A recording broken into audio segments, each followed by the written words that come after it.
আমার চুপ থাকা মানে আমি যুদ্ধ করতে করতে ক্লান্ত। সেখানে নিজেকে প্রমাণ করার আর কিছু বাকি নেই। আমার চুপ থাকা মানে আমি নিজেকে ব্যাখ্যা করতে করতে ক্লান্ত।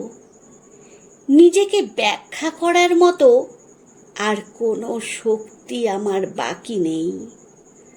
আমার চুপ থাকা মানে জীবনের অবধারিত পরিবর্তনগুলো আমি মেনে নিয়েছি।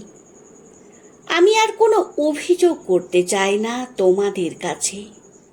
আর কোনো প্রত্যাশা নেই আমার তোমাদের কাছে। আমার চুপ থাকা মানে তোমাদের কাছ থেকে দূরে সরে যাচ্ছি সম্মানের সঙ্গে, নিজের আত্মসম্মান নিয়ে। অনেক কিছু বলার ছিল, একসাথে চলার ছিল, অনেক কিছু জানার ছিল, হৃদয় উজাড় করে মায়া মমতা ছিল, অনেক আবেগ ছিল। পাখিদের ন্যায় সেগুলো দিনে দিনে আকাশে উড়ে যাচ্ছে।